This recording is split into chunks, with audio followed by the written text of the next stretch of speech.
नमस्कार मंडळी, आपण आज मस्त असं टमाट्याचं सार तयार करणार आहोत। पावसाळ्याचे दिवस आहेत, जिभेचे चोचले भरपूर आहेत आणि त्यामध्ये बरेच पदार्थ आपण घरामध्ये करतोस।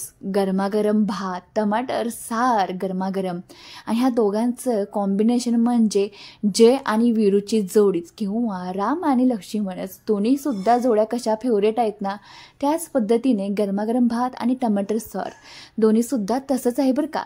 पर ज्यांना टमाटर आवडतं त्या लोकांसाठी ही सार आहे ना खूपच महत्त्वाचं असतं। जेवढं ना टमाटर टेस्टला असतं तेवढा सार सुद्धा 100 पट्टीने टेस्टला लागत असतो।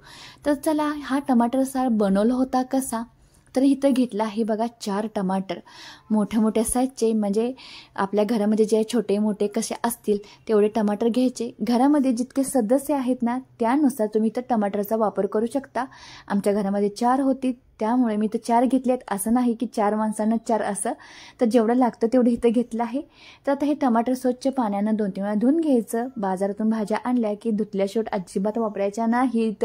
तर हे आता छान असे कट करून घ्यायचे, 2 भाग करून घ्यायचे। एका टमाटरचे एक टोप घ्यायचा, त्यामध्ये घालायचं पाणी 1 तांब्या आणि नंतर लगेच घालून घ्यायचं हे टमाटर।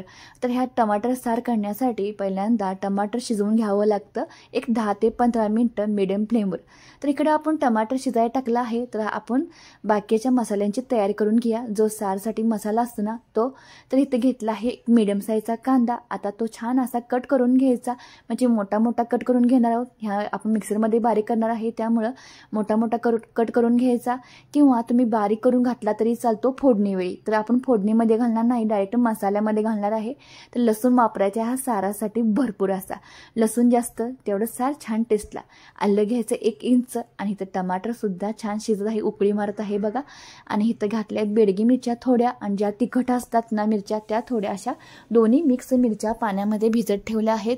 ही आहे हिरवीगार छान अशी कोथिंबीर देशी, आणि हे मसाला घेतला आहे। आणि हे आहे वाळलं खोबऱ्याचा किस।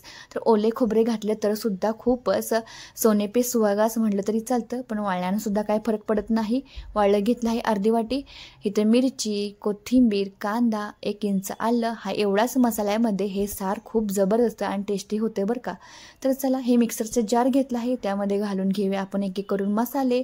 त्यामध्ये घातला आहे कांदा, कोथिंबीर, 1 इंच आलं, आणि हे आहे भरपूर असा लसूण। लसणाचं प्रमाण मात्र जास्त ठेवायचं, लसूण जास्त घातला की सार छान टेस्टला लागतं। हे घातलं आहे वाळलं खोबरं, किसून घेतलं आहे, कट करून घातलं तरी सुद्धा चालतं। मिरच्या अर्धा तासापूर्वी मी भिजत घातल्या होत्या। तिखट कमी पाहिजे असेल तर तुम्ही तिखट मिरच्यांचा वापर कमी केला तरी सुद्धा चालतो। तर अर्धा लिंबू पिळून घ्यायचा ह्यामध्ये, म्हणजे छान टेस्ट येते, शे आंबट वगैरे। जरा सार म्हणलं की छानच असं लागलं पाहिजे, म्हणून मसाले सुद्धा छान घातले आहेत। तर टमाटर चांगलं शिजलं आहे, शेगडी बंद करून घ्यायची आणि थंड झाल्यानंतर आपण बारीक करून घेणार आहोत। मसाला सुद्धा आपला इथं बारीक झाला आहे। थोडंसं मसाला बारीक करताना पाणी वापरा, म्हणजे लागल तसं थोडं थोडं करून घालायचं, म्हणजे मसाला हा बारीक होतो। ही ग्रेव्ही टाईप मसाला तयार झाला आहे।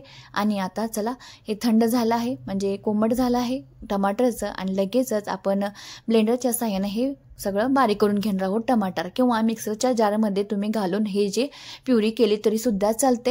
ह्याची साल काढायची सुद्धा गरज नाही, हे बारीक करूनच खूप छान लागतं। तर जे टमाटर आवडीचे फेवरेट लोक आहेत त्यांना हे सार म्हणजे खूपच अगदी मटणासारखंच असतं। तर माझ्या मुलगीला, सासऱ्यांना, माझ्या मिस्टरांना हे सार खूप आवडतं। आठवड्यातून 2दा तर करावं लागतंच हे सार, कारण की आमच्या सासरे बुवा आहेत त्यांना बाकीच्या भाज्या आमटीपेक्षा सार खायला खूप आवडतं टमाटरचं। तर चला आता फोडणी देऊन घ्या ह्या साराला, टमाटर साराला। तर इथं गॅसवर ठेवले छान असं टोपमध्ये घालायचं हे तेल चांगलं कडकडीत गरम झालं की त्यामध्ये घालायचं मोहरी, जिरे, आणि छान ते दोघांचा डान्स झाला की ह्यामध्ये घालायचा कढीपत्ता छान उड्या मारून झालं की हा लगेचच मसाला घालून घ्यायचा। आपली ग्रेव्ही आहे ना ती, तर पाणी थोडं थोडं करून हे आता मसाला आपण घालून घेतला आहे, आणि मसाल्याला छान असं तेल सुटोस तर आपण भाजून घेणार आहोत। तर ह्याच्या व्यतिरिक्त तुम्हाला लाल तिखट किंवा लाल काश्मीरची पावडर घालायची काही गरज नाही। ह्यामध्ये तिखट झणझणीत आहे असं सार तयार होतं। तिखटाचं प्रमाण आहे ते तुमच्या आवडीनुसार। हिंग पावडर थोडीशी घालायची चिमूटभर, आणि हे मसाला आहे ते छान असा भाजून घ्यायचा लो फ्लेमवर। त्यामध्ये आपण हिंग पावडर घातली होती पहिल्यांदा, नंतर घातली हळद आणि मीठ घालायचं। आपण मिरच्या घातल्या आहेत त्यामुळे मीठ थोडंसं जास्त घालावं लागतं। घरगुती लाल तिखट असलं की मीठ कमी वापरावं लागतं। त्यामध्ये घातलं आहे आपण धना जिरा पावडर, मिरची घातली आहे आणि हा मसाला थोडासा शिजण्यासाठी मसाला बारीक करून घेतला आहे मिक्सरचं भांड्यामध्ये। थोडंसं पाणी घालून ह्यामध्ये घालायचं म्हणजे मसालासुद्धा छान शिजला जातो, भाजला जातो। आणि मसाला भाजला की लगेचच आपण जी टमाट्याची प्युरी करून घेतली आहे शिजवलेल्या ती घालायचं। तर बघा अगदी थोड्या साहित्यामध्येही आपलं टमाटरचं सार तयार झालं आहे। गरमागरम पावसाळ्यामध्ये आपले बरेच जिभेचे चोचले असतात आणि प्रत्येकाला टमाटरची भाजी, टमाटरचे सूप आवडत असतं आणि टमाटरचं सार म्हणजे मस्तच झणझणीत असा हा प्रकार आहे। कढीपत्ता, हिरवी मिरची घातली आहे ह्यामध्ये मी, छान लागते। आणि ह्यामध्ये पेरायची आता ही आपली कोथिंबीर। तर बघा अगदी थोड्या वेळामध्ये हे टमाटरचं सार झालं आहे। तुम्ही सुद्धा ही रेसिपी ट्राय करा आणि केल्यानंतर मला कमेंटमध्ये सांगा। आणि बघा मस्त असं उकळी मारून घ्यायची, 5 मिनिटामध्ये हे सार तयार होतं। तर हा व्हिडिओ बघायला तुम्हाला आवडला असेल तर नक्की लाईक करा, शेअर करा आणि सबस्क्राईब मात्र करायला विसरू नका।